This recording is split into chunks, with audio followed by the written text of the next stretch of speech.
दृश्यमानगिरि तुल्यनिजान्तर्गतं पश्यन्नात्मनि मायया बहिरिवोद्भूतं यथा निद्रया यः साक्षात् कुरुते प्रबोधसमये स्वात्मानमेवाद्वयं तस्मै श्रीगुरुमूर्तये नमः इदं श्रीदक्षिणामूर्तये बीजस्यान्तरिवाङ्कुरो जगदिदं प्राङ्निर्विकल्पं पुनः मायाकल्पितदेशकालकलना वैचित्रचित्रीकृतं मायावीव विजृम्भयत्यभिमः योगी वयस्वेच्छया तस्मै श्रीगुरुमूर्तये नमः इदं श्रीदक्षिणामूर्तये तस्मै श्रीगुरुमूर्तये नमः इदं श्रीदक्षिणामूर्तये। ॐ सहना भवतु सहनौ भुनक्तु सह वीर्यं करवावहै तेजस्विनावधीतमस्तु मा विद्विषावहै। शान्तिः शान्तिः शान्तिः। सदाशिवसमारम्भां शङ्कराचार्यमध्यमाम् अस्मदाचार्यपर्यन्तां वन्दे गुरुपरम्पराम्। ॐ ત્રાણું શ્લોક. સ્થૂલસ્ય સંભવજરામરણાનિ ધર્માઃ સ્થૌલ્યાદયો બહુવિધા શિશુતાદ્યવસ્થાઃ વર્ણાશ્રમાદિનિયમા બહુધા મયા સ્યુઃ પૂજાવમાન બહુમાન મુખા વિશેષાઃ. સ્થૂળ શરીરના ધર્મો ગ્રુપ, કેટલાક ગ્રુપ જે છે એ પહેલું ગ્રુપ હતું આપણે જોયું કાલે, સંભવ જરા મરણાની. સંભવ એટલે જન્મ, જરા એટલે વૃદ્ધાવસ્થા, મરણ. આ ત્રણ બતાવે, બીજા ત્રણ ઉમેરવા. છ વિકાર આ કોના છે? સ્થૂળ શરીરના છે. એટલે જરા વગેરે આવવાનું છે, નિશ્ચિત છે. જન્મ થયો એટલે જરા શરીરની આવવાની છે. એટલે એનું સ્વાગત કરો પૂર્ણ કુંભથી. એનું સ્વાગત કહેવાનો આશય છે. કહેવાનો આશય એટલે છે કે આ સ્થૂળ, પણ આવું તો કોને ગમે સ્વામીજી? આ વૃદ્ધાવસ્થા તો કે કોઈને ગમે? વૃદ્ધાવસ્થાને કે પૂર્ણ કુંભથી એનું સ્વાગત થાય? આ વૃદ્ધાવસ્થા નકામી વસ્તુ છે. હા, પણ કોની છે એની વાત કરો. તમારી છે તો નકામી વસ્તુ છે. શરીરની છે તો પછી એ એક ઈશ્વરની એક રચના છે, ઈશ્વરની રચના છે. યમરાજાની કોઈક જોઈએ છે કારણ. તમને આ શરીરમાંથી છોડાવવા માટે એને કોઈક નિમિત્ત જોઈએ, અને એ નિમિત્ત માટે જરા હોઈ શકે, નિમિત્ત માટે વ્યાધિ હોઈ શકે, કંઈ પણ વસ્તુ. એમને લઈ જાય તો આપણે તો ક્વેશ્ચન જ કરીએ. મનુષ્ય કરે, પ્રશ્ન કરે, કેમ જતા રહ્યા? પ્રારબ્ધ પૂરું થયું ભાઈ. કહીએ જ છે ને આપણે, ઘણી વાર કહીએ છીએ કોઈ યંગ વ્યક્તિ જતી રહે તો બોલીએ જ છે આવું. ક્યાં સુધી આપણને વિરોધ રહે છે જ, અને પેલો જવાબ આપવા આવતો નથી, એ કંઈ મેસેજ વોટ્સએપ કરતો નથી, કશું કરતો નથી. એટલે આપણા મનની અંદર શંકા પછી બહુ જ દ્રઢ થતી જાય છે. લોકો નાસ્તિક બની જાય છે. મુંબઈના એક બહુ પ્રસિદ્ધ નેતા, એમના પત્ની એક્સિડન્ટમાં ગુજરી ગયા મુંબઈ પુના હાઈવે વચ્ચે. તે એ દિવસથી નાસ્તિક થઈ ગયા. પતિ કેમ લઈ ગયા, કેમ જતા રહ્યા? માટે ઈશ્વર આવો, મતલબ કે આ પ્રકારનું એને વૈષમ્ય નૈર્ઘૃણ્ય દોષ કહેવામાં આવે છે. અર્થાત એ પક્ષપાતી છે, આવો છે, તેવો છે. એમ ચાલો, એટલે એક આ ગ્રુપ. બીજું છે સ્થૌલ્યાદય, સ્થૂળતા. ક્યાં સુધી તમે આમ સીધા વધો પછી આડા વધો. આડા વધવો વગેરે જે છે એને સ્થૂળતા કહેવાય, ગ્રોસનેસ. અને પછી એના સિવાય આપણે બધું જોયું, ઠીંગણા રહેવું, ઊંચા થઈ જવું, પાતળા થઈ જવું, આ બધું પણ થાય છે. અને પછી ત્રીજું ગ્રુપ હતું શિશુત્વાદય અવસ્થા. મેં તમને કહ્યું શિશુતા વગેરે, બાલ્યાવસ્થા, કૌમાર અવસ્થા, યુવાવસ્થા અને વાર્ધક્ય. વાર્ધક્ય એટલે વૃદ્ધસ્ય ભાવ. મેં કહ્યું વૃદ્ધ, આ અર્થાત આપણું ઓલ્ડ એજ, એ જે છે એ વસ્તુ પણ. આ બધી અવસ્થાઓ સ્થૂળ શરીર, સૂક્ષ્મ શરીરની ત્રણ અવસ્થાઓ, અને એ છે જાગ્રત, સ્વપ્ન, સુષુપ્તિ, અથવા જીવની ત્રણ અવસ્થા. પછી વર્ણાશ્રમાદિ નિયમા. વર્ણાશ્રમાદિ નિયમા, વર્ણ અને આશ્રમ વર્ણ ચાતુર્વર્ણ્યમ વગેરે.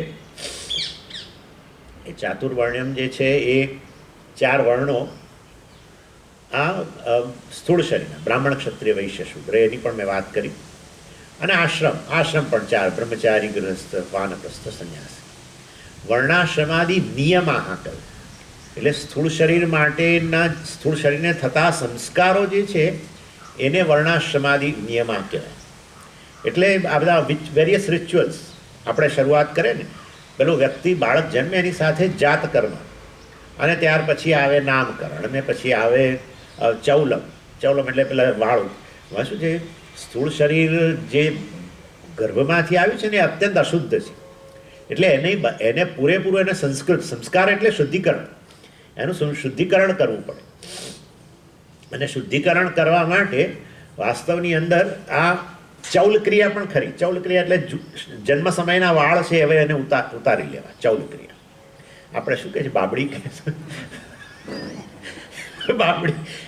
બાબડી ઉતાર. એની પછી અન્નપ્રાશન, વહેલું સ્વામીજી અમે આજે દાળ ભાત ખવડાવ્યા. ઓકે, બહુ સરસ. અન્નપ્રાશન આપણા સંસ્કાર છે.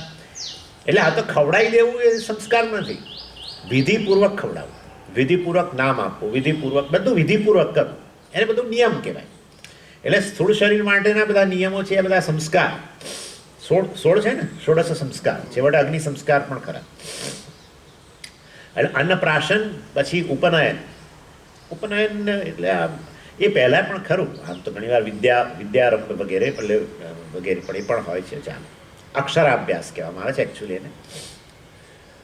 અને આ રીતે વાસ્તવમાં, અને એમાં પાછું સ્થૂળ શરીર જે પ્રમાણેનું, એટલે તમારા નિયમ ક્યાં છે? બધા માટે સરખું ના, બધા માટે સરખું નથી. બ્રાહ્મણ માટે ઉપનયન સંસ્કાર 5 થી 7 વર્ષ, ને પછી ક્ષત્રિય માટે 8 થી 11, ને વૈશ્ય માટે 12 થી 12 વર્ષની ઉંમર. શૂદ્ર માટે નથી, કારણ કે એનું કર્મ એ પ્રકારનું છે કે જેને કારણે એ વસ્તુ એ શક્ય નથી. એ મતલબ સ્ત્રીઓને અને શૂદ્રને એ વસ્તુ નથી, કારણ કે સ્ત્રીઓને પણ મહિનામાં એકાદ એવો સમય આવે કે જેમાં અશુદ્ધિ, અને માટે આ યજ્ઞોપવિત વગેરે સંસ્કાર છે ને, યજ્ઞોપવિત. એટલે એ સંસ્કાર એ પછી એ તો લગ્ન સમયે સ્ત્રીની જનોઈ પેલા પુરુષ પહેરી લે, એટલે ડબલ, એટલે કે ડબલ હોય છે ને, એ ડબલ બીજી કોઈ નહીં, પેલા બેનની એમણે પહેરવાની, એવું હોય છે. અને એ સિવાય ઉપનયન, ને એ સિવાય પછી આ લગ્ન સંસ્કાર, વિવાહ સંસ્કાર બોલીએ છીએ આપણે, એ રીતે બધા સંસ્કાર, છેવટે અગ્નિ સંસ્કાર, બધા સ્થૂળ શરીર. સૂક્ષ્મ શરીરના કોઈ સંસ્કાર નથી. એટલે આમાં શું છે, સ્થૂળ શરીરની તો ઉંમરને આધારે સંસ્કાર થાય. મેં કહ્યું ને હમણાં, બ્રાહ્મણ હોય તો આટલા વર્ષેના. સૂક્ષ્મ શરીરના કોઈ સંસ્કાર નથી, સૂક્ષ્મ શરીરનો વર્ણ જ નથી, બ્રાહ્મણ વગેરે છે જ નહીં, અને માટેના સંસ્કાર એ નથી. પણ સૂક્ષ્મ શરીરના સંસ્કાર તો ખરા જ ને, એનું શુદ્ધિકરણ તો ખરું, આ ખરું, પણ એ આ રીતે નહીં. એ તો રાગદ્વેષ નિવૃત્તિ વગેરે એ જુદી વસ્તુ છે આખી. અહીંયા તો આપણે જે આ પ્રકારની બધી સેરેમની રિચ્યુઅલ્સ હોય છે ને, સંસ્કાર, એ બધા રિચ્યુઅલ છે. એ રિચ્યુઅલ સ્થૂળ શરીરના જ છે ખાલી. અને ચાલો, એટલે વય હોય, વર્ણ હોય, આશ્રમ હોય, એને અનુરૂપ નિયમો બધા રહેલા છે.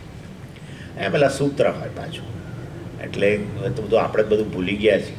એટલે આ સૂત્ર હોય ને, આપણું ગોત્ર હોય ને, ફલાણું હોય ને, બધું હોય. પણ હવે એ બધું રહ્યું નથી.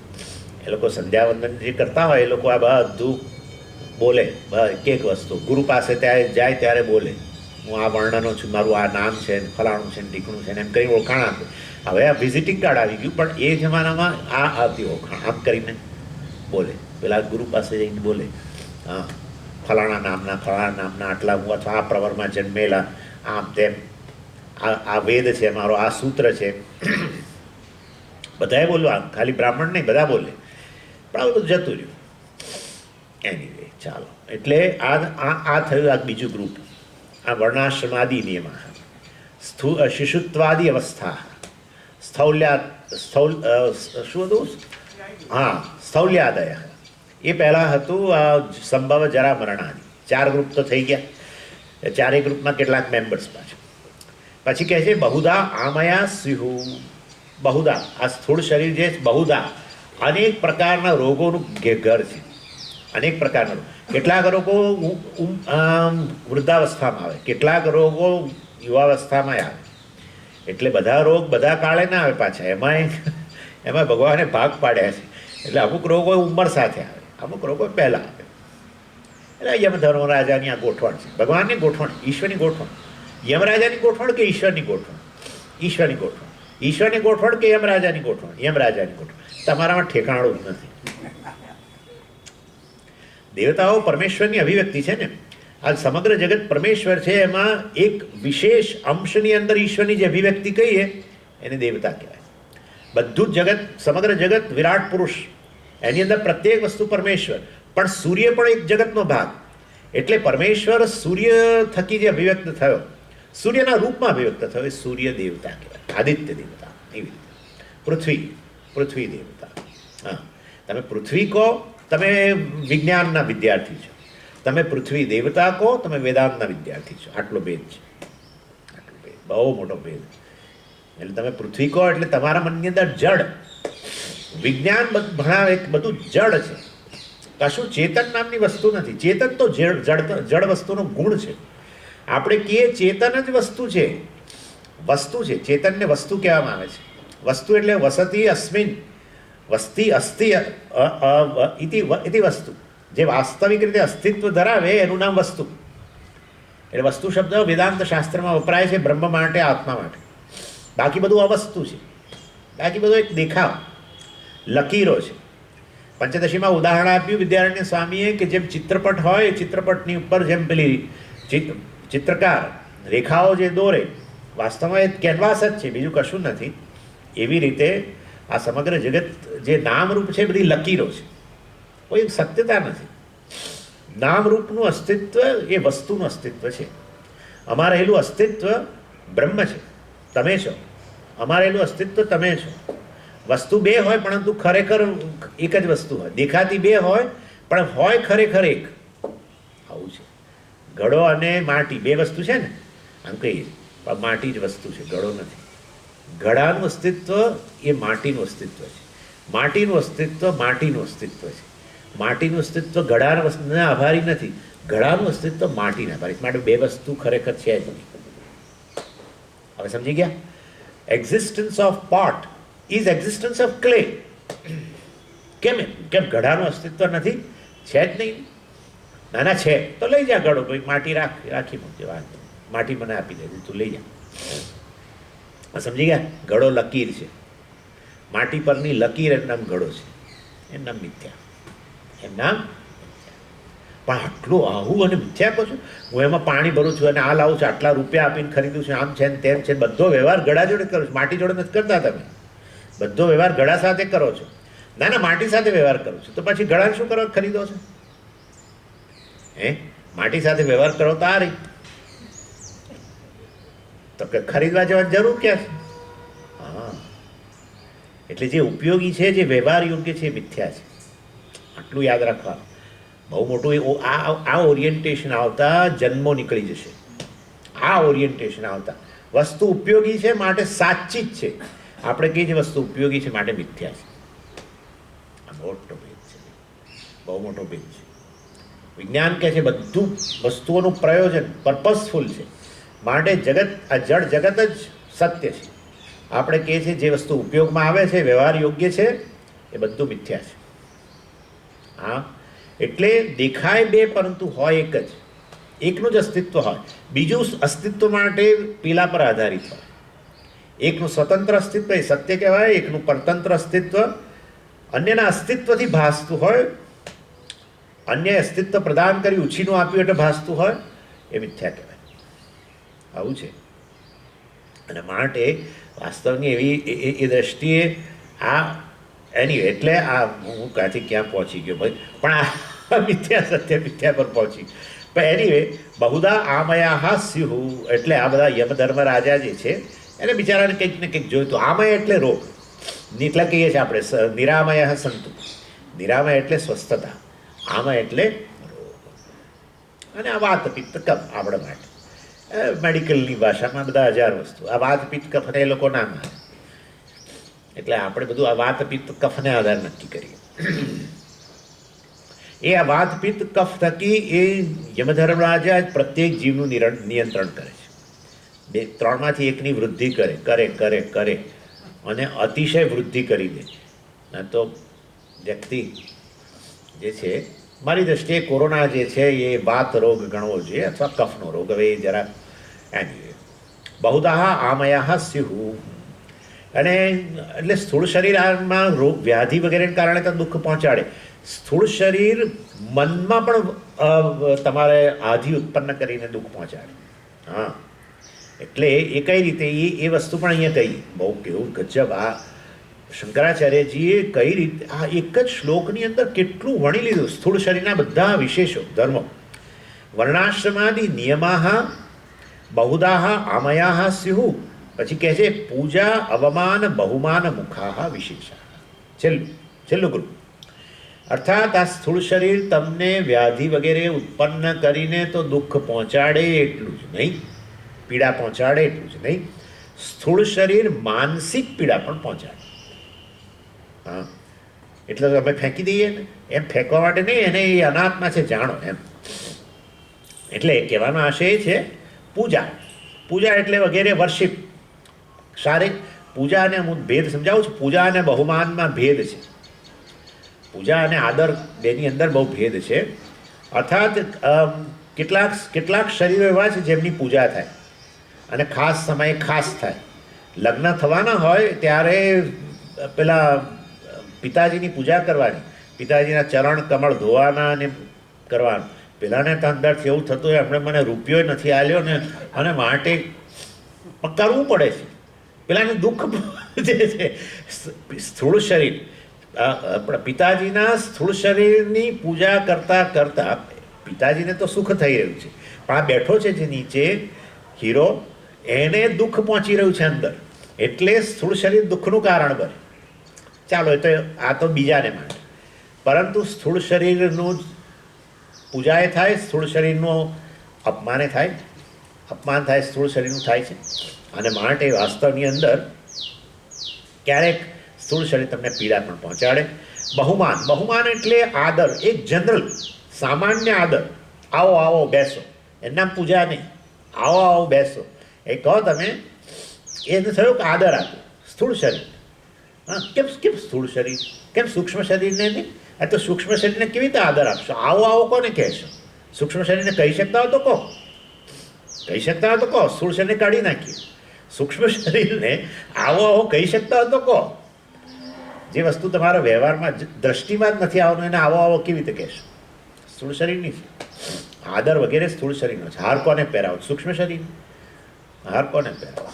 હા, એટલે વાસ્તવની અંદર સ્થૂળ શરીરની પૂજા શારીરિક, આપણે આજે પૂજા વગેરે કરીએ એ પણ હોય કે શારીરિક, અથવા તો આવી રીતે બહુમાન પણ હોય, અથવા તો અપમાન પણ હોય, અપમાને હોય. ક્યારેક ક્યારેક એવી રીતે વર્તે કે આપણને થાય જ્યાં આપણને ઈચ્છે છે કે આપણે જઈએ એમ. જવાનું આવવાનું આ બધી વસ્તુઓ સ્થૂળ શરીરને આભારી છે. આ બધા વિશેષા એટલે આ બધી વસ્તુઓ વિશેષ છે. આ બધી સ્પેસિફિક ટ્રીટમેન્ટ છે. પૂજા, અવમાન, બહુમાન, મુખા, આ બધા પ્રકાર, ઓલ કાઇન્ડ્સ પ્રકાર. બહુમુખા એટલે પ્રકાર, આ બધા અનેક પ્રકાર. એટલે શંકરાચાર્યજી અહીંયા બે વસ્તુ ખાસ, આમ તો ઘણું બધું કહેવા માગે છે, પણ બે વસ્તુ ખાસ કહેવા માગે છે વેદાંતિ માટે. આટલું બધું ગઈકાલથી અત્યાર સુધી તમને સંભળાય કર્યું, એમાં બે વસ્તુઓનો જ એસેન્સ છે. કઈ બે વસ્તુનો એસેન્સ છે? પહેલું કે ભાઈ આ સ્થૂળ શરીર વગેરે જે છે એને બરાબર ઓળખી લો. આ બધા ગ્રુપ જે રહેલા છે એ દ્વારા એને બરાબર ઓળખી લો.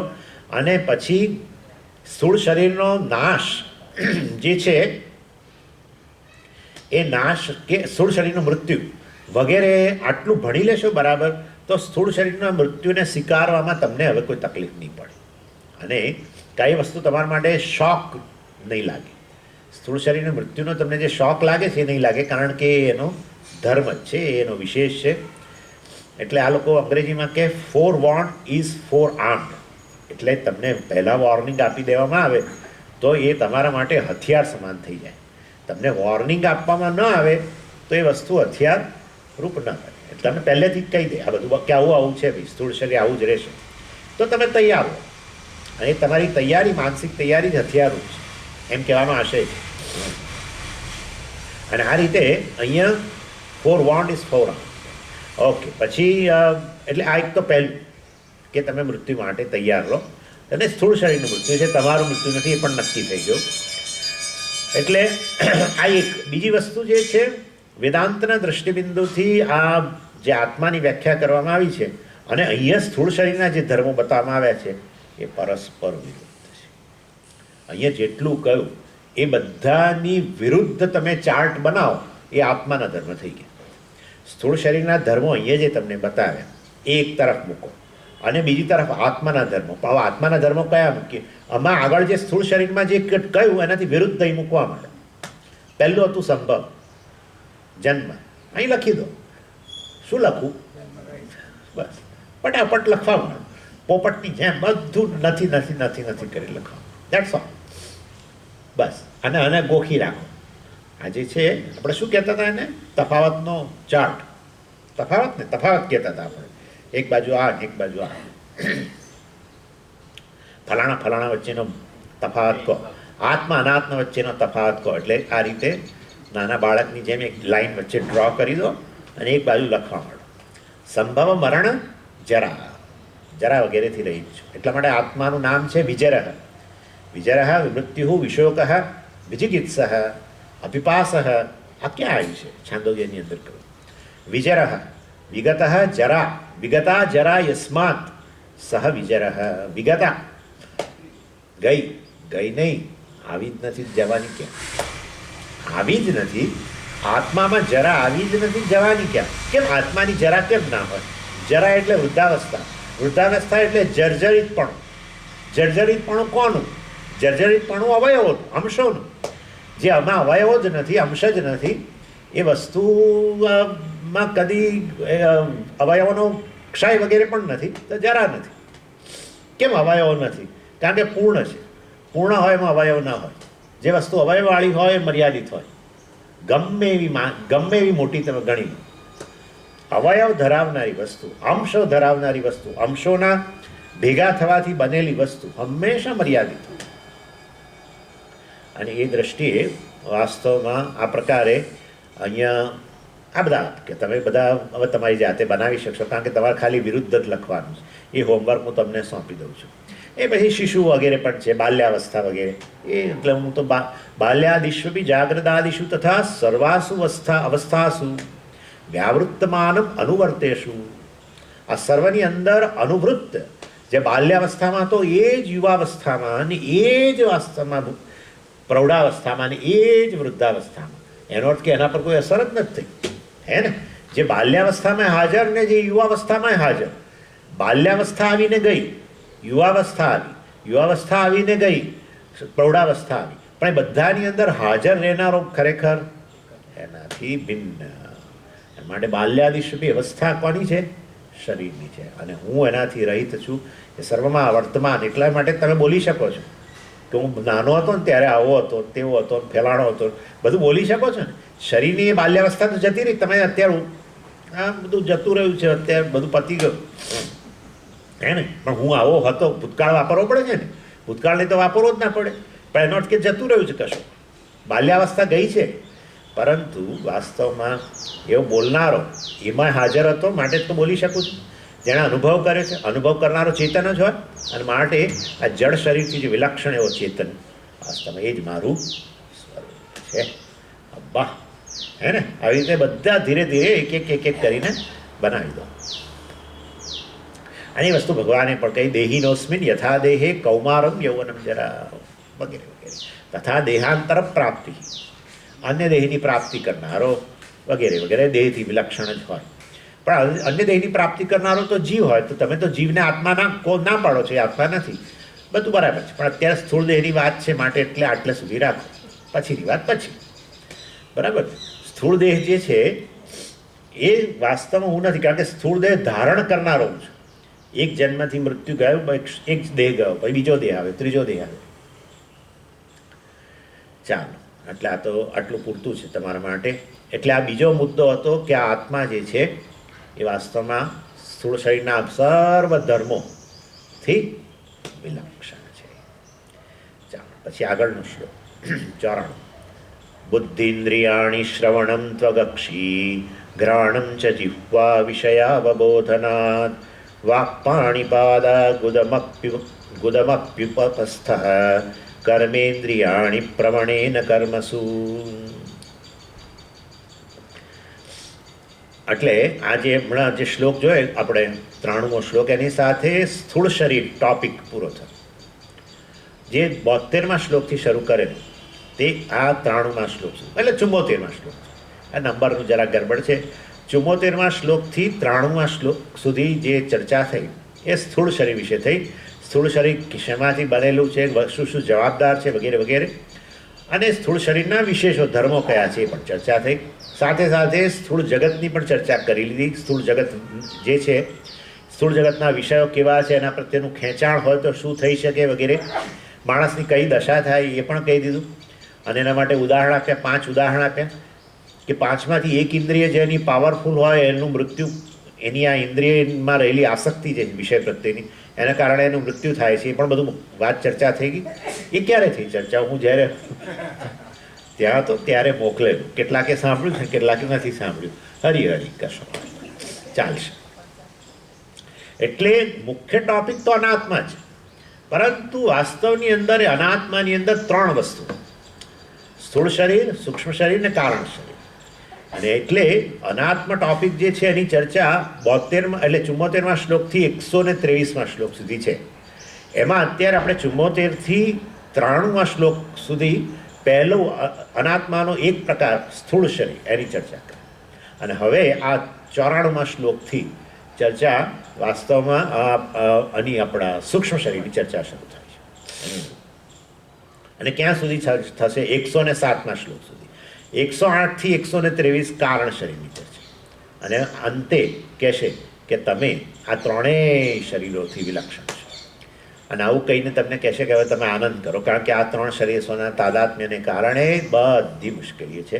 કામ, ક્રોધ, લોભ, મોહ, મદ, માત્સર્ય, બધું ભય વગેરે બધું એને કારણે છે. સંસાર જ એને કારણે છે. અને માટે એટલે એ જોડે જોડે આપણે સમજતા જ જઈએ છીએ જાણે. એટલે સ્થૂળ શરીરની ચર્ચાને અંતે હવે આપણે સમજી ગયા કે આ હું નથી. જન્મ મરણ સંભવાદી શિશુ વગેરે અવસ્થાઓ આ તે કશું નથી. અને બહુ મજાની વાત છે, આ બધી વસ્તુઓ તમે જાણો છો કે સમજ આ કંઈ બહુ મોટી વસ્તુ નથી. આ બધું અમે ભણેલા છીએ, તત્વબોધમાં અમે ભણેલા છીએ. પણ તમને બહુ મોટી વસ્તુ કહું, ભલે તમારા માટે મોટી હોય કે ના, પણ તમને કહી દઉં. તત્વબોધમાં જે આપણે ભણેલા એ બધા વાક્યો, એક લાઈનમાં એક વ્યાખ્યા, બરાબર. સૂક્ષ્મ શરીરની વ્યાખ્યા 1 લાઈન કે 2 લાઈન, સ્થૂળ શરીરની વ્યાખ્યા 2 લાઈન, કારણ શરીરની વ્યાખ્યા 2 લાઈન. એનું નામ તત્વબોધ. પણ એની વિસ્તારથી ચર્ચા તો વિચારો. 74મા શ્લોકથી 100 ક્યાં સુધી 93મા શ્લોક સુધી ખાલી સ્થૂળ શરીરની ચર્ચા. ત્યાં 1-2 લાઈનમાં ચર્ચા, અહીંયા આટલા શ્લોકોમાં ચર્ચા. ત્યાં ગદ્ય, અહીંયા પદ્ય, ત્યાં ટૂંકમાં, અહીંયા વિસ્તાર. એટલે તત્વબોધનો જ વિસ્તાર, એનું નામ વિવેક ચૂડામણી છે. તત્વબોધનો વિસ્તાર વિવેક ચૂડામણી છે. સાધન ચતુષ્ટય સંપત્તિનો વિસ્તાર, એનું નામ સર્વ વેદાંત સિદ્ધાંત સાર સંગ્રહ છે. એટલે આવી રીતે બીજી બધી ટેક્સ્ટની અંદર જે તત્વબોધમાં ચર્ચા થઈ છે, ટૂંકની અંદર એનો વિસ્તાર કરવામાં આવ્યો છે. એટલે આ બધી વિવેક ચૂડામણી પણ આ રીતે મેં એની ઇન્ટ્રોડક્શન આપી ત્યારે મેં તમને કહ્યું હતું આ વસ્તુ કે તત્વબોધ, આત્મબોધ, આ વિવેક ચૂડામણી વગેરેમાં શું શું ભેદ રહેલો છે. ચાલો હવે અહીંયા સૂક્ષ્મ શરીરમાં શું કહે છે? સૂક્ષ્મ શરીર જે છે એ એક ટૂલ કીટ છે એવું કહે છે.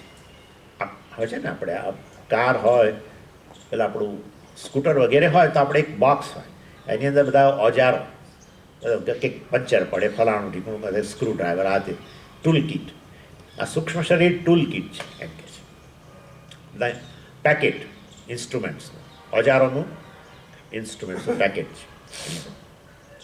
અને આ સૂક્ષ્મ શરીર જે છે એ આ ઓજારોનું પેકેટ તમને એટલા માટે આપવામાં આવ્યું છે કે જેથી તમે જગત સાથે વ્યવહાર કરી શકો. એટલે સ્થૂળ શરીર દ્વારા વ્યવહાર કરીએ છીએ એવું આપણે કહીએ સ્થૂળ જગત સાથે, પણ સ્થૂળ શરીરમાં ઉપલબ્ધ આ જે સાધનો છે, કેટલા સાધનો છે? સૂક્ષ્મ શરીર સાધન, પણ એ સૂક્ષ્મ શરીરમાં પાછા 19 સાધનો છે. કારણ કે એ પેકેટ હોય ને ટૂલ કિટમાં, એમાં બધા એક સરખા સાધનો ના હોય, જુદા જુદા પ્રકારના સાધનો હોય. એવી રીતે આ સૂક્ષ્મ શરીર એ ટૂલ કિટની અંદર 19 પ્રકારના સાધનો છે, એના દ્વારા સ્થૂળ જગત સાથે એ આપણે વ્યવહાર કરીએ છીએ. એટલે જો તમને યાદ કરાવું, તત્વબોધની અંદર આ સ્થૂળ જગત સાથેના વ્યવહાર માટે સૂક્ષ્મ શરીરને ભોગનું સાધન કર્યું, અને સ્થૂળ શરીર જે છે એ ભોગનું આયતન કહેવાય છે. ઓફિસ, જ્યાં ટૂલ કિટ, જ્યાં ઇન્સ્ટ્રુમેન્ટ્સ ફિટ કરવામાં આવે છે, જેમ કે ઓફિસની અંદર તમે ઓફિસ દ્વારા જગત સાથે સંપર્ક કરો, પણ એ ઓફિસની અંદર પછી બધું હોય ને, બ્રોડબેન્ડ હોય, હે ને, પેલું ઓપ્ટિક ફાઇબર બ્રોડબેન્ડ ને પછી પેલો ફેક્સ. હવે તો ફેક્સ બેક્સ બધું જતું રહ્યું, બધું ગયું હવે તો. પણ માની લો છે પ્રિન્ટર ને આ ને તેને ટેલિફોન્સ ને બધું હોય. એટલે ઓફિસ દ્વારા તમે જગતનો સંપર્ક ન કરી શકો. એ તો ખાલી રૂમ છે, 4 દિવાલો ને ફર્નિચર, એનાથી સંપર્ક ન થાય. સંપર્ક કરવા માટે પછી આ બધા સાધન. એક્ઝેક્ટલી એવું છે. આ સ્થૂળ શરીર છે, ઓફિસ છે, 4 દિવાલો ગણી લો, અને થોડું ઘણું ફર્નિચર, અને એની અંદર 19 સાધનો ફિટ કરવામાં આવ્યા છે. અને એ સાધનો દ્વારા તમે જગતનો સંપર્ક કરો છો. એક ભોગનું સાધન. ભોગ એટલે એક્સપિરિયન્સ. ભોગ એટલે આપણને એમ કે ખાવું પીવું. ભોગ એટલે ખાવું પીવું નહીં, ભોગ એટલે એક્સપિરિયન્સ. સુખ અને દુઃખ બંનેનો જે આપણને સતત અનુભવ થાય જગતના સંપર્કમાંથી, એને ભોગ કહેવામાં. સુખ દુઃખ સાક્ષાત્કાર ભોગ, આવી વ્યાખ્યા છે. સાક્ષાત્કાર એટલે એનો સીધો અનુભવ થયો, સુખ અને દુઃખનો. સંપર્ક કરો ને સુખ દુઃખનો અનુભવ થાય. અત્યારે જ થાય છે. અત્યારે તમે બેઠા છો ત્યારે દુઃખનો અનુભવ હોય, કેટલાકને માટે સુખનો અનુભવ. કોઈકે મને કહ્યું કે સ્વામીજી આવી ગુલાબી ઠંડી તો મને બહુ જ ગમે, અને કેટલાક કહે છે આ માથાનો દુખાવો. પણ શરીર ના, પણ એમાં તો સ્થૂળ શરીર સંપર્ક કરે. આ પણ સ્થૂળ શરીરમાં રહેલું જે સાધન, એક સાધન એવું મૂકવામાં આવ્યું છે ભગવાન દ્વારા, જે આખા શરીર, સ્થૂળ શરીરમાં વ્યાપેલું છે, આખી ઓફિસમાં વ્યાપેલું છે. હા, હે વાઈફાઈ જેવું છે. હા, એ ઓફિસમાં ગમે ત્યાં બેસીને કામ કરી શકો તમે, બરાબર ને. આ વાઈફાઈ એવી સાધન છે. એવી રીતે આ ત્વગિન્દ્રિય એવી છે જે અંદર બહાર બધે ફિટ કરવામાં આવી છે. એટલે તમને જે ત્યારે ઠંડી ગરમીનો અનુભવ થાય છે, ત્વગિન્દ્રિય દ્વારા થાય છે. સ્થૂળ શરીર તો કશું ના કરી શકે. એટલે એકવાર આ ત્વગિન્દ્રિય વિદાય લે શરીરમાંથી, સૂક્ષ્મ શરીર વિદાય લે, પછી એ વ્યક્તિને તમે કોલ્ડ સ્ટોરેજમાં મૂકી દે. Dead body. સમજ, વ્યક્તિ ના કહો, એ બોડી કહેવાય. હા, સારું, બોડી એને કોલ્ડ સ્ટોરેજમાં મૂકી દે. કશું ના, એને કોઈ ઠંડી ના લાગે. ઇન શોર્ટ કહેવાનો આશય એવો છે કે આ એક ભોગનું સાધન, એક ભોગના સાધનોને રાખવા માટેની એની એરેન્જમેન્ટ કરવાની વ્યવસ્થા, ઓફિસ વગેરે. આયતન એટલે એબોર્ડ, કે જ્યાં રહીને આ બધા સાધનો, જેમાં સાધનો ફિટ કરવામાં આવે ને જેના દ્વારા જગતનો સંપર્ક કરવામાં આવે. અને 2 પ્રકારના સાધનો છે. એના એક પ્રકારના સાધનો દ્વારા મેસેજ રિસીવ થાય છે, બીજા પ્રકારના સાધનો દ્વારા મેસેજ સેન્ડ કરવામાં આવે છે. હે ને સ્વામી, સેન્ડ કરજો. તમે રિસીવ કર્યો અને તમે સેન્ડ કર્યો. હા, સેન્ડ કર્યો અને રિસીવ કર્યો, એટલે રિસીવિંગ. જ્ઞાનેન્દ્રિયો છે એ બધા રિસીવિંગ સેન્ટર છે. રૂપ અને શબ્દ વગેરે વસ્તુ વગેરે બધું, ઘ્રાણ દ્વારા ગંધ વગેરે. અને કર્મેન્દ્રિયો જે છે એના દ્વારા વાસ્તવની અંદર સેન્ડ, એટલે એની સાથેનો સંપર્ક. એક ઇનપુટ, એક આઉટપુટ, એ પ્રકારનું કહી શકાય. ચાલો, પહેલાં જ્ઞાનેન્દ્રિયોની વાત કરે છે. આપણી સૂક્ષ્મ શરીરની ચર્ચા શરૂ કરી આપણે. જ્ઞાનેન્દ્રિયો માટે શબ્દ વાપરે છે બુદ્ધિરિન્દ્રિયાણી. બુદ્ધિઇન્દ્રિયાણી એટલે બુદ્ધિનો અર્થ છે જ્ઞાન, અને માટે, અને એમાં કયા છે? શ્રવણમ એટલે આપણા શ્રોત્રેન્દ્રિય. પછી ત્વક, એ તમે જાણો છો, સ્પર્શની ઇન્દ્રિય છે. ઘ્રાણમ, સ્મેલ, ગંધ માટે. અને પછી જીહ્વા. આ જીહ્વા છે ને 2 વે છે, ઇનપુટ આઉટપુટ બંને માટે છે. કર્મેન્દ્રિય આઉટપુટ કેવી રીતે? હું અત્યારે જે છે શબ્દો બોલીને તમને પહોંચાડું છું, એટલે આઉટપુટ. એટલે આ જીભ જે છે વાસ્તવની અંદર આઉટપુટનું કામ કરે છે, શબ્દોને બહાર મોકલે છે. અને તમે રિસીવિંગ સેન્ટર છો અત્યારે. તમારી કર્ણેન્દ્રિય જે છે એ રિસીવિંગ છે. મારી જીહ્વા જે છે એ સેન્ડિંગ છે, હે ને, સેન્ડિંગ મેસેજ એવું કહેવાય. એટલે આ રીતે આઉટપુટ તમારો ઇનપુટ, તમે રિસીવ કરો છો અને હું કહું છું. બાકી બધી ઇન્દ્રિયો છે, 5 ઇન્દ્રિયોમાં આ એક જ ઇન્દ્રિય એવી છે, જીભ જે છે વાસ્તવમાં ગ્રહણ પણ કરે છે અને મોકલે છે પણ. એ ટુ વે છે, ઇનપુટ આઉટપુટ બંને. બાકી ચારે ચાર કેવળ ગ્રહણનું કામ કરે છે, રિસીવ. અને એની અંદર એ પાછું એટલે પાછું આંખો કહ્યું એટલે તમને આ યાદ આવશે કે આ આંખ કહેવાય. કાન કહો એટલે તમને આ જ આવશે, તમારા મનમાં આ જ આવે અને તમે કાન કહો. વાસ્તવમાં આ બધા તો ખરેખર એને ગોલક કહીએ છીએ. એ જે તે ગોલકની અંદર જે શક્તિ જે છે એનું નામ ઇન્દ્રિય છે. બસ આ બહુ ચિંતા નહીં. આ ગોલકની અંદર આ ગોલક સ્થૂળ ભાગની અંદર જોવાની શક્તિનું નામ ઇન્દ્રિય છે. આ ગોલક જે છે એની અંદર રહે, આ ગોલકની અંદર સાંભળવાની જે શક્તિ રહેલી છે એનું નામ ઇન્દ્રિય છે. ઇન્દ્રિય એટલે શક્તિ, દેટ્સ ઓલ. આ એક શક્તિ છે. સ્થૂળ આ સૂક્ષ્મ શરીરનો ભાગ છે, ઇનવિઝિબલ પાવર. ગોલક છે એ દૃશ્યમાન છે, પણ જે શક્તિ જે છે એ કેવી છે? અદૃશ્ય છે. એ ખબર સૂક્ષ્મ કહ્યું ને એટલે સૂક્ષ્મ શરીરનો ભાગ. અને કેમ એને તમે જ્ઞાનેન્દ્રિય કહો છો? એ તો સરળ છે. જ્ઞાનેન્દ્રિયની અંદર જ્ઞાન અને ઇન્દ્રિય વચ્ચે એક શબ્દ મૂકી દો એટલે અર્થ પ્રગટ થઈ જશે. બસ એમ. હા, જ્ઞાનજનકમ ઇન્દ્રિયમ જ્ઞાનેન્દ્રિય. જે જ્ઞાનનું જનક, જ્ઞાનનો ઉત્પન્ન કરનાર ઇન્દ્રિય જ્ઞાનેન્દ્રિય કહેવાય. કર્મને ઉત્પન્ન કરનાર ઇન્દ્રિયો કર્મેન્દ્રિય. કર્મજનકમ ઇન્દ્રિયમ કર્મેન્દ્રિય. સરળ. એટલે જ્ઞાનેન્દ્રિય કેમ કહો છો? વિષય અવબોધના, એ પોતે જ કહી રહ્યા. વિષય અવબોધ, અવબોધન એટલે જ્ઞાન થયું. જગતના જે પંચ પ્રકારના વિષયો છે, પંચ પ્રકારના વિષયો એટલે કે જગતનું જ જ્ઞાન આ પાંચ જ્ઞાનેન્દ્રિયો દ્વારા થાય છે. અને માટે અમે એને જ્ઞાનેન્દ્રિય કહીએ છીએ. અને એવી ને એવી રીતે આ કર્મેન્દ્રિયો છે એના દ્વારા આપણે આઉટપુટ બહાર મોકલીએ છીએ. એ વસ્તુ પણ બહુ જ જાણવા યોગ્ય છે. વ્યક્તિનો જ્યારે પેરાલિસિસ થઈ જાય એવું આ બનેલી વસ્તુ છે. રીડર્સ ડાયજેસ્ટમાં આવ્યું હતું કે એ એક ભાઈ 60 વર્ષ સુધી આપણા જેવું બધું વ્યવસ્થિત, એકદમ ફિટ, બધી ઇન્દ્રિયો બધું હાજર, બધા ટૂલ્સ બરાબર કામ કરતા હતા. અને એક દિવસ એક્સિડન્ટ થયો. ને એક્સિડન્ટ થયો, એમાં એવો એક્સિડન્ટ થયો કે એમને પછી પેરાલિસિસ જ થઈ ગયું. એમાં ખાલી આંખ જ કામ કરતી રહી, બાકી બધું બંધ થઈ ગયું. બધી બાકીની 9 બાકીની 5 કર્મેન્દ્રિયો અને 4 પેલી જ્ઞાનેન્દ્રિયો. ગંધની પણ એમને જતી રહી, ખાલી આંખ કામ કરે, વાણી પણ નહીં, ટેસ્ટ પણ ના આવે. ખબર નહીં કઈ રીતનું એમનો કઈ પ્રકારે એક્સિડન્ટ થયો.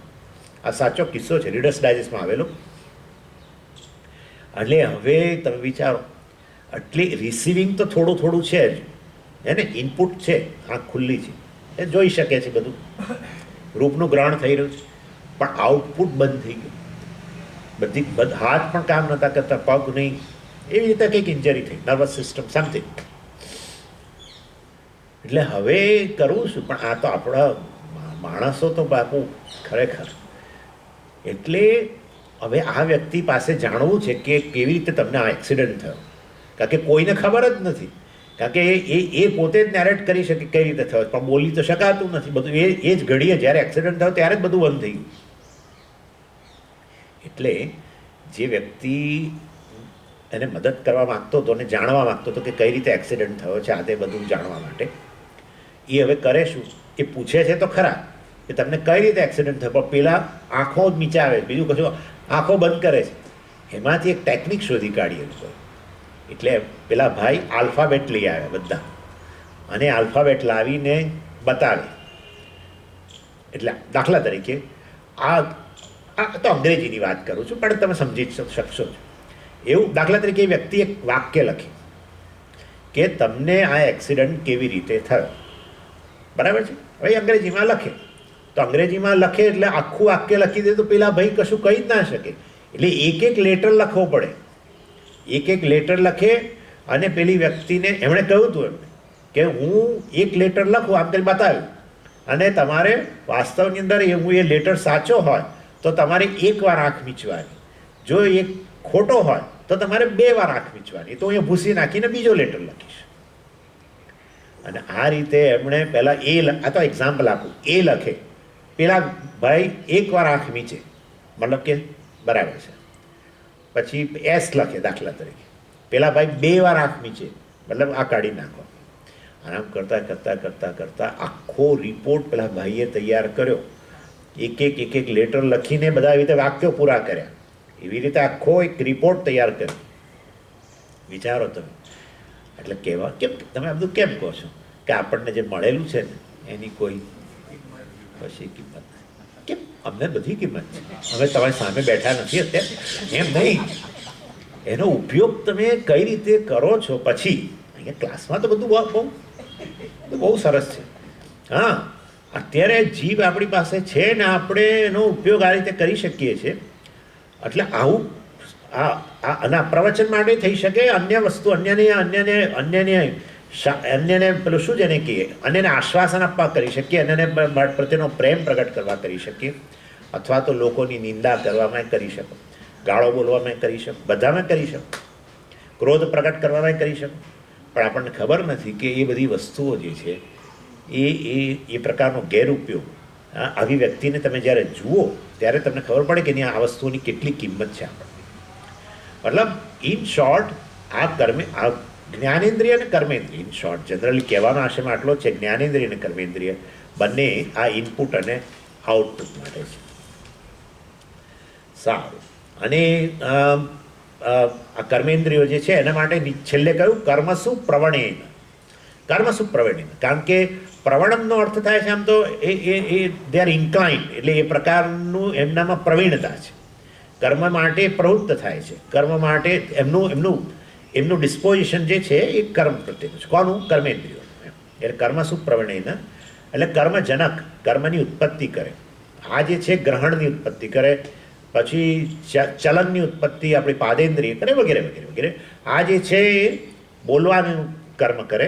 અને આ રીતે કર્મેન્દ્રિયો કર્મ પ્રવણ, એટલે કર્મ માટે જ જાણે કે એમને નિર્મિત, કર્મની ઉત્પત્તિ માટે એમનું નિર્માણ કરવાનું છે. આ રીતે અહીંયા આ વસ્તુ કહેવામાં આવી. અને આ રીતે આપણે 10 સૂક્ષ્મ ઇન્દ્રિયમાંથી, સૂક્ષ્મ શરીરમાંથી 10 અવયવો જોઈ લીધા. તમે તો આવું કહ્યું જ ન, પણ આવી ગઈ ને 5 જ્ઞાનેન્દ્રિયો અને 5 કર્મેન્દ્રિયો. હવે કેટલા રહ્યા? કેટલાક 9 કહેશે, કેટલાક 7 કહેશે, બધા સાચા છે, વાંધો નહીં. ચાલો એ બાકીના પાર્ટ્સ જોઈએ.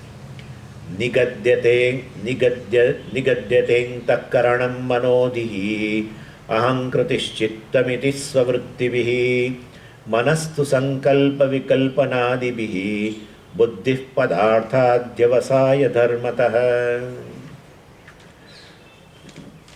એટલે બધું આમ તો જે આ બધી વસ્તુઓ તત્વબોધમાં રહેલી છે એ જ વસ્તુને અહીંયા મેં કહ્યું પ્રમાણે વિવેક ચૂડામણીની અંદર કહેવામાં આવે છે, પરંતુ બહુ બધું ઉમેરવામાં આવે છે, ઘણું બધું ઉમેરવામાં આવે છે.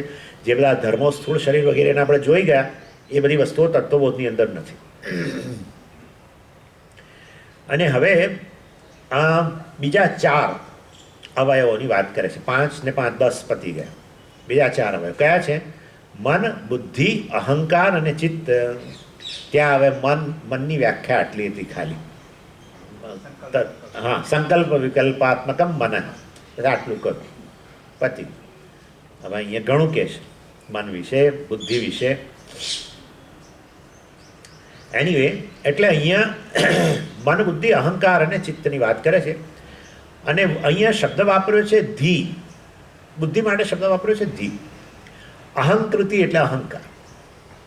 એટલે આપણે જેને કહીએ ને અંગ્રેજીમાં માઇન્ડ, ઇન્ટેલેક્ટ, ઈગો અને મેમરી, આ 4 વસ્તુ. અને છે ને આ વસ્તુ અહીંયા આપણે અહીંયા કદાચ આટલી ઇમ્પોર્ટન્સ નથી, પણ અમેરિકામાં બહુ ઇમ્પોર્ટન્સ છે. સબકોન્શિયસ માઇન્ડ, અનકોન્શિયસ માઇન્ડ ને બધું, કારણ કે સાયકોલોજીસ્ટો સાથે એ લોકોને ગાઢ સંબંધ છે બધાને. એટલે સાયકોલોજીની અંદર સબકોન્શિયસ, આપણે જેને સબકોન્શિયસ માઇન્ડ કહીએ છીએ એ જે બધું ત્યાં અનકોન્શિયસ માઇન્ડ તરીકે જણાય છે. અને સબકોન્શિયસ એટલે બીજું કશું નહીં, આપણું આ ચિત્ત જે છે એને સબકોન્શિયસ માઇન્ડ કહે છે. આપણું બધું એમાં એવું છે, અત્યારે આપણે જાગ્રત જઈએ છીએ ત્યારે આપણું મન કોન્શિયસ કહેવાય, જાગ્રત મન. આપણું અર્ધ જાગ્રત મન છે. એટલે જાગ્રત મન અને અર્ધ જાગ્રત મનની અંદર અર્ધ જાગ્રત મન બહુ જ પાવરફુલ છે, અતિશય પાવરફુલ. એટલે જાગ્રત મનની અંદર બધું જ્ઞાન છે. કયું જ્ઞાન? આ જ્ઞાન, વેદાંતનું જ્ઞાન બધું અત્યારે અહીંયા છે જાગ્રત મનની અંદર. પણ બધો વ્યવહાર આપણો જગત પ્રત્યેનો, મારા પ્રત્યેનો વ્યવહાર જે છે અર્ધ જાગ્રત મનથી કંટ્રોલ થાય. એટલે અહીંયા જ સાંભળીને ગયા હોવ કે ક્રોધ ન કરવો જોઈએ અને બહાર નીકળીને કોઈ કંઈક સહેજ કંઈક પાણી ઉડાડ્યું કે કંઈક થયું અને તરત જ જે અહીંયા બહાર જ આ તમને નહીં પણ એક એક્ઝામ્પલ આપું છું, ત્યારે આપણને થાય કે અરે હું તો જાણું છું કે ક્રોધ ન કરવો જોઈએ અને કેમ આવું થઈ ગયું. અર્ધ જાગ્રત, તે અર્ધ જાગ્રત મનમાંથી આ બધું દૂર કરવા માટે શું કરવું જોઈએ? અને એના માટે નિધિધ્યાસન એક જ રસ્તો છે, બીજો કોઈ રસ્તો નથી. જ્ઞાન અને જ્ઞાન ફળ વચ્ચેનો જે ગાળો જે છે એ ગાળો પૂરવાનું કામ નિધિધ્યાસન કરે છે. જ્ઞાન હોવું એક વાત છે અને આપણે એને જેને કહીએ છીએ પ્રેક્ટિસમાં મૂકવું. પ્રેક્ટિસમાં સમજી, પ્રેક્ટિસમાં કેવી રીતે મૂકવું આ જ્ઞાન? પ્રેક્ટિસમાં એટલે નથી મુકાયું કારણ કે પ્રત્યેક મનુષ્યનું નિયંત્રણ જાગ્રત મન નથી કરતું, અર્ધ જાગ્રત મન કરે. એ અર્ધ જાગ્રત મનને જ ટેવો પણ કહેવામાં આવે છે. એટલે આપણને ક્રોધ કરવાની ટેવ પડી ગઈ છે, ફલાણું બોલવાની ટેવ પડી ગઈ છે, ફલાણું કરવાની ટેવ પડી ગઈ છે. આપણે 1000 વાર કહીએ કે ભાઈ બધા રસ સારા, નિંદા રસ નહીં સારો કહીએ, પણ છતાંય કોઈક જરા બહાર નીકળી કંઈક પૂછે પેલા શું, પેલા મજા શું, એટલે તરત ચાલ. અને પછી એમને જવું હોય પણ આપણે હવે જવા ના દઈએ, હવે પૂરેપૂરું. એટલે આ બધી ટેવો જે છે આપણી બધી, એ ટેવો બધી અર્ધજાગ્રત મનમાંથી આવે છે. એટલે જ્ઞાન શ્રવણ અને મનન દ્વારા બધું જે મેળવ્યું એ જાગ્રત મનમાં છે. અને આપણી બધી ટેવો અને આ બીજી બધી વાસનાઓ, બધું વાસના પણ કહી શકાય, એ બધું પેલા અર્ધ જાગ્રત મનમાંથી આવે છે. તો તમારે અમને કહેવાની શું જરૂર હતી? અહીંયા એને અહીંયા ચિત્ત કહેવામાં આવે, ચિત્ત કહેવામાં આવે છે. આપણે સબકોન્શિયસ માઇન્ડ વાપરીએ છીએ. સામાન્ય રીતે સાયકોલોજિસ્ટો એને અનકોન્શિયસ માઇન્ડ કહેતા હોય છે. અને એને પ્રોસેસિંગ કરવું પડે. એના માટે તમારે પૈસા આપવાના અને પૈસા આપ્યા પછી એ તમને ધીરે ધીરે બધું પૂછે, તમારે બોલતા જવાનું, એમ તમારા પડોળો બધા ખુલતા જાય, અંદરથી બધું બહાર આવતું જાય. અને સાધકોનો એક બીજો અનુભવ પણ કહી દઉં, જેને માંડુક્યમાં કષાય કહેવામાં આવે છે. આ કષાય એટલે જ સબકોન્શિયસ. એવું છે કે પ્રત્યેક વ્યક્તિ, પ્રત્યેક સાધકના જીવનમાં આ વસ્તુ આવે છે. નથી આવતી તો એ હજુ વાર છે, માનજો. પરંતુ સાધક જેમ પ્રગતિ કરે ને એમ એનું મન પછી શાંત પણ થતું જાય, બધું એકદમ ધીરે ધીરે શાંત થઈ જાય. અને જ્યારે મન શાંત થતું જાય ત્યારે તમારી આ જૂની જે ટેવો છે બધી, એ વાસનાઓ એ બધી બહાર આવે. શાંતિ હોય ત્યારે બહાર આવે. જ્યારે મનની અંદર જ ઘોંઘાટ હોય ત્યારે એ દબાયેલી રહે સબકોન્શિયસમાં. આ બધી બહાર આવે. અને બહાર આવે ત્યારે આપણને નવી લાગે કે હું આવો માણસ છું, મારામાં આવું પડેલું છે. પણ એ બહાર આવે. અને બહાર એટલા માટે આવે કે એને બહાર જવું છે હવે, કારણ કે હવે અહીંયા શાંતિ સ્થપાતી જાય છે. એટલે ધીરે ધીરે ત્યારે બહાર આવે અને બહાર જવાની ઈચ્છા રાખે. ત્યારે આપણે એને દબાવવા માગતા હોઈએ તો દબાવાય નહીં. અર્થાત એને પ્રોસેસ, એને આના રીતે પ્રોસેસિંગ છે. એને માંડુક્યની અંદર આચાર્યએ કષાય કર્યું. કષાય એટલે આ પ્રકારની વાસનાઓ, ટેવો, અર્ધજાગ્રત મનમાં રહેલા અનુભવો, આપણે ભૂતકાળના કોઈક ખરાબ અનુભવો, જેમાં કોઈકે આપણું કંઈક બગાડ્યું હોય, મા બાપ હોય, બીજા હોય, ધેકડો આપણે, અર્થાત મા બાપ તો ના હોય પણ આવું આપણે માનતા હોય, બીજું પણ હોય, આ બધું ધરબાયેલું હોય. કેમ ધરબાયેલું? કારણ કે એ તો બધા ભૂતકાળનું છે. ભૂતકાળની વસ્તુ ધરબાયેલી છે એટલે અત્યાર સુધી ધરબાયેલું રહેલું. પણ હવે બધું ધીરે ધીરે બહાર આવે. પ્રત્યેક સાધકના જીવનમાં આવે ને એ વ્યક્તિએ એને બરાબર હેન્ડલ કરવું પડે આચાર્યની મદદથી. ત્યારે વ્યક્તિ જ્ઞાનમાં ધીમે રહીને નિષ્ઠ થાય.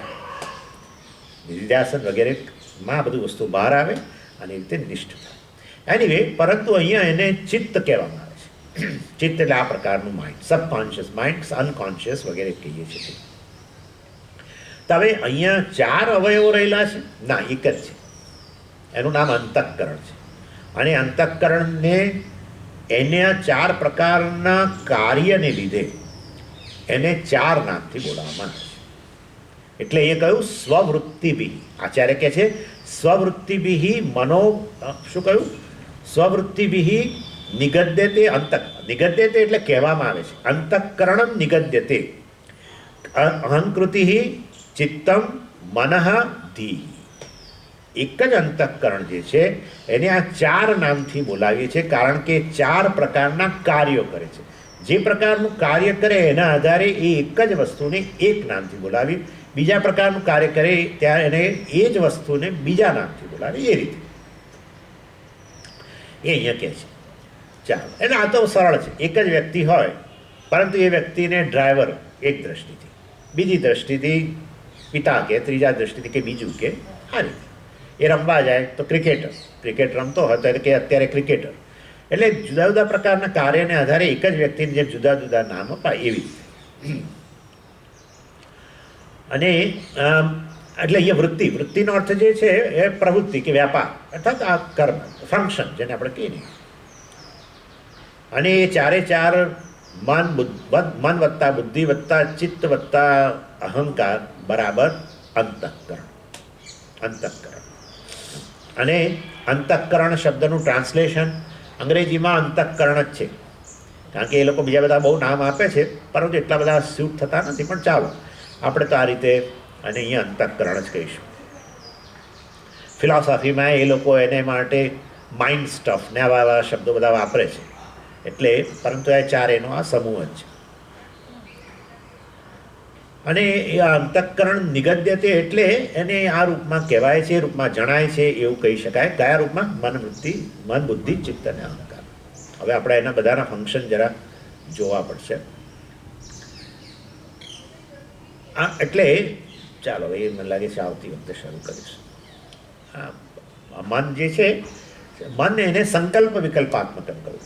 સંકલ્પ વિકલ્પનો સીધો એક જ શબ્દ છે, સંશય. તમારું મન જ્યારે સંશય કરે ત્યારે એને મન કહેવામાં આવે છે. આ અંતઃકરણને મન કહેવામાં આવે છે. સંશય એટલે શું? કે જેમાં ઓછામાં ઓછા બે અભિપ્રાય હોય. એક વસ્તુ માટે જ્યારે તમારા મનમાં બે અભિપ્રાય હોય ત્યારે એને સંશય કહેવાય. એક તમારા મનની અંદર એ વસ્તુ માટેનો અભિપ્રાય સ્પષ્ટ હોય તો એ સંશય નથી, એક જ ઓપિનિયન હોય, સારો કે ખરાબ. આ વસ્તુ માટે મને સારો અભિપ્રાય હોય કે ખરાબ અભિપ્રાય હોય તો એ પછી સંશય ન બોલાય. આ ખરાબ વસ્તુ છે તો પણ એ એક સિંગલ ઓપિનિયન છે, ત્યારે એ સંશય ન કહેવાય. આ સારી વસ્તુ છે એવું કહું તો પણ એને વાસ્તવમાં સંશય ન કહેવાય, કારણ કે એક સિંગલ ઓપિનિયન છે. પરંતુ એક જ વસ્તુ માટે ઓછામાં ઓછા બે અભિપ્રાય હોય, બેથી વધારે હોઈ શકે, બેથી વધારે પણ હોઈ શકે. એટલે બે કરતાં વધારે અભિપ્રાય એક જ વસ્તુ માટે હોય ત્યારે આપણે એને સંશયગ્રસ્ત છે એવું કહેવાય વસ્તુ. અને એ સંશયને માટે જ આ શબ્દ વપરાય છે, સંકલ્પ વિકલ્પ. અર્થાત એક અભિપ્રાય એનું નામ સંકલ્પ, એનાથી વિરુદ્ધ અભિપ્રાય એનું નામ વિકલ્પ. સમજ્યા તમે? એટલે આ રીતે સંકલ્પ વિકલ્પ એ વાસ્તવની અંદર ચાલતું હોય છે. હવે એક તમને ઉદાહરણ આપી દઉં. જો આ ચારે ચાર વસ્તુ કેવી રીતે કામ કરે છે. તમે ઘરે છો સવારે અને 7:45 થયા છે, તમે જાણો છો 15 મિનિટનો રસ્તો છે અહીંયા આવવા માટે, અને તમને વિચારો આજે ત્યારે ઠંડી પવન છે એટલે ચાલશે. હવે અમે પેલામાં તો મૂક્યા તો છે જ, એટલે જોઈ લઈશું, આવતી શનિવાર જઈશું. પછી આ વખતે નાના હોય, ચાલો જઈએ, તો સારું લાગે છે, કારણ કે કોઈ વાદળ તો લાગતા નથી. અભિપ્રાય બદલા, જુદો અભિપ્રાય, પછી પાછું ફરી કંઈક બીજું આવે, પછી પાછું કંઈક ફરી આવે, પછી નિશ્ચય કર્યો ચાલો જઈએ. એટલે હવે મન પૂરું થઈ ગયું, સંશય પૂરો થઈ ગયો. કેમ? સિંગલ ઓપિનિયન આવી ગયું, જવું છે. સિંગલ ઓપિનિયન બની ગયો, એનું નામ બુદ્ધિ. અને પછી શું? પણ પછી તમારી મેમરી, તમારી સ્મૃતિ. કારણ કે ઘરનો રસ્તો અહીંયા તો બધા કેટલાય રસ્તા છે, આમ જવાનું આવું બધું, પણ અહીંયા બધું ખબર છે. એટલે ચિત્ત, પહેલું મન, પછી બુદ્ધિ, પછી ચિત્ત.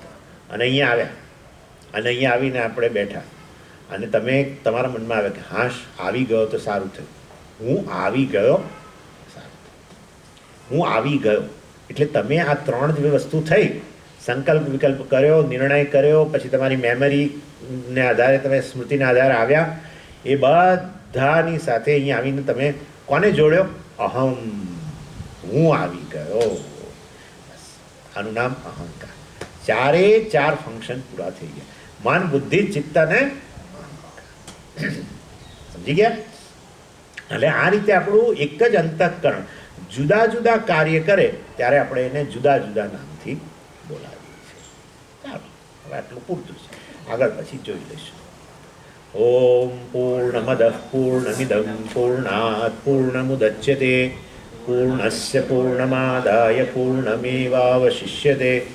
ઓમ શાંતિ શાંતિ શાંતિ. હરિ ઓમ શ્રી ગુરુભ્યો નમઃ. હરિ ઓમ.